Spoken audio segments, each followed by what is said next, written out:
మేము ఏమనం, మీ వాళ్ళతోనే జాగ్రత్త, ప్రభుత్వాన్ని కూల్చేది మీ కాంగ్రెస్ వాళ్ళే, వాళ్ళతో జర జాగ్రత్తగా ఉండండి. రేవంత్ రెడ్డికి కడియం శ్రీహరి సూచన. అసెంబ్లీలో అధికార ప్రతిపక్షాల మధ్య మాటల యుద్ధం అంటూ కూడా చెప్పిన పరిస్థితి కనబడదు. నేను చాలా క్లారిటీగా చెప్పేంటి ఏంటి అంటే, తెలంగాణ బిడ్డలారా, మీరు చాలా సందర్భాలలో కూడా మీకు అందరికీ గుర్తుండే ఉండాలి, గతంలో బీఆర్ఎస్ పార్టీకి సంబంధించిన కొంతమంది ఎమ్మెల్యేలు ఏమని మాట్లాడిల్లు అంటే, కాంగ్రెస్ ప్రభుత్వం ఎక్కువ రోజులు ఉండదు అని చెప్పారు.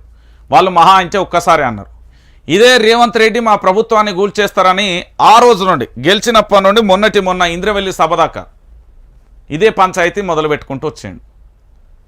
ఎందుకు అంటే వాళ్ళ పార్టీలోనే తనకు అభద్రతా భావం ఉంది, ఎప్పుడు ఏదైనా జరగచ్చు అనే ఒక భయం ఉంది.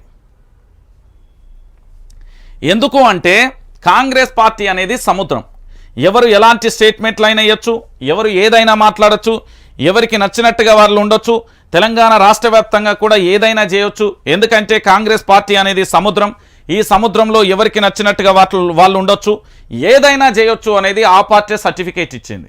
సో ఏం చేస్తారు అంటే ఆ పార్టీకి సంబంధించి పూర్తి స్థాయిలో కూడా ఒకటే అంశం తెర మీదకి వస్తూ ఉంటుంది.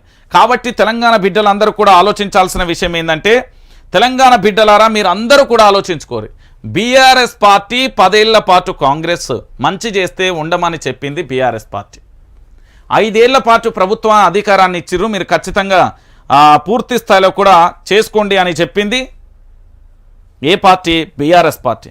కాబట్టి మీరు అందరూ ఆలోచించాల్సింది, కాంగ్రెస్ ప్రభుత్వాన్ని బీఆర్ఎస్ అధినేత గులాబీ బాస్ కల్వకుంట్ల చంద్రశేఖరరావు గారు కూల్చడానికి ఎట్టి పరిస్థితులలో కనీసం అలాంటి ఆలోచన కూడా లేదు. కూల్చేసుకుంటే వాళ్ళ పార్టీకి సంబంధించిన ఎమ్మెల్యేలే కూల్చేసుకోవచ్చు. ఓకేనా? సలహా కూడా నేను కూడా ఇచ్చిన, చాలా సందర్భాలలో ఇచ్చిన, ఆయనకైనా అర్థం కాలే.